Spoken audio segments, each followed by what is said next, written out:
The HOA official messed with the wrong farmer and paid the price.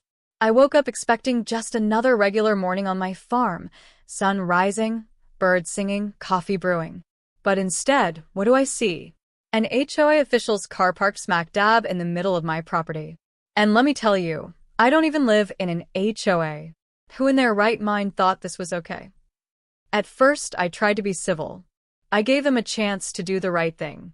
A polite request, a little patience. But when that didn't work, I decided to handle things my way. And let's just say, when they came back, their precious little car was nowhere to be found.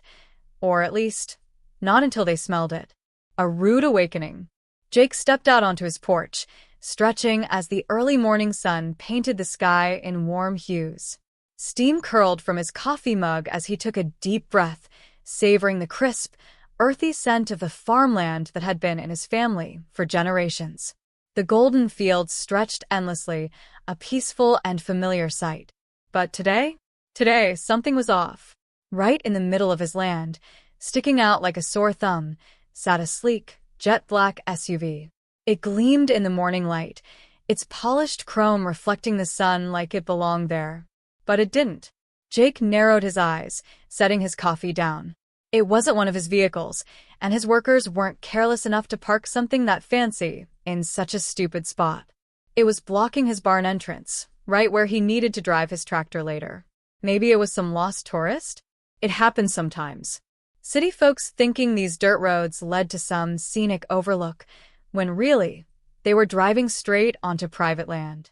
He walked closer, boots crunching over the gravel. The windows were tinted, dark as night, so he couldn't see inside. The engine was off, but the dust on the tires was still fresh. Someone had driven it there recently. But where were they? No note. No explanation. Just a big, shiny, entitled-looking problem sitting right in his way. Jake ran a rough hand over his jaw, exhaling slowly. Maybe the driver had wandered off looking for help? Maybe they'd be back any second? So he waited. And waited. Hours passed. The sun climbed higher. His patience thinned. He had work to do, animals to feed, equipment to prepare, an entire farm to run. Yet every time he walked by that damn car, his irritation grew stronger. Where the hell was the owner? By midday, it wasn't just annoying. It was an insult. Jake had had enough. Digging for answers. Pulling out his phone, he snapped a picture of the SUV.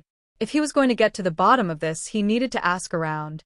He drove into town, stopping first at the feed store, a place where news traveled faster than wildfire. Anyone know who drives a black Escalade? Out-of-state plates, he asked, casually tossing a sack of grain onto his truck. Old Clyde, who had been running the store longer than Jake had been alive, let out a dry chuckle. Betcha that's one of them HOA types, he muttered. Been actin' like they own half the damn town lately. Jake frowned. HOA? What? HOA? Clyde wiped his hands on his apron. New one over at Willow Creek. Started small, but now they're trying to push their rules onto folks who ain't even part of it. Bunch of power-hungry busybodies. Jake's irritation turned to anger. He thanked Clyde, made a few more stops, and kept asking questions. The story was the same everywhere. This HOA had been getting bold, demanding people change their barn colors, trying to regulate land that wasn't even under their jurisdiction. By the time Jake got a name, he was pissed.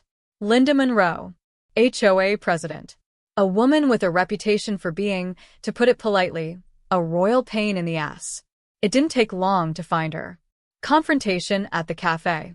Linda was sitting at some fancy cafe in the newer part of town, sipping on an iced coffee with two other well-dressed women who radiated the I own the world attitude. Jake walked right up to their table, his boots thudding against the pavement. Linda Monroe? She looked up, barely raising an eyebrow. Yes. Jake pulled out his phone and held up the photo. That your car?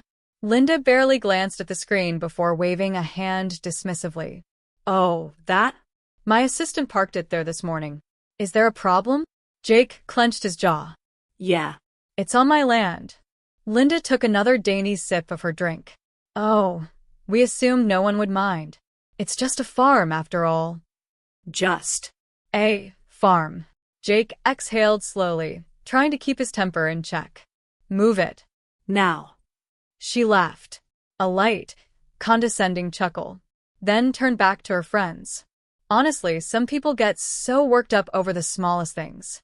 Jake's expression didn't change. He just nodded, turned, and walked away.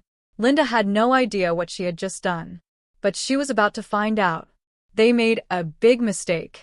The next morning, Jake stepped onto his porch, coffee in hand, expecting to see that SUV gone. Instead, there were two of them. A second luxury SUV, parked just as arrogantly as the first. Jake's grip tightened around his coffee cup. This wasn't an accident. This was a message. His patience? Gone. His anger? Boiling. So he sent his own message. Jake fired up his farm loader. The engine rumbled beneath him as he scooped up a massive heap of fresh manure, months' worth, stewing in the summer heat. He drove over, lined up perfectly, and dumped it. Splat. The first SUV disappeared under a tsunami of manure. Then the second one. When he was done, both vehicles were buried up to their door handles in steaming, foul-smelling farm waste. For the finishing touch, he grabbed a piece of plywood, painted a message in bold black letters, and stuck it right on top of the pile. Next time, ask for permission. Then, he dusted off his jeans and walked away, whistling to himself. The fallout. It didn't take long.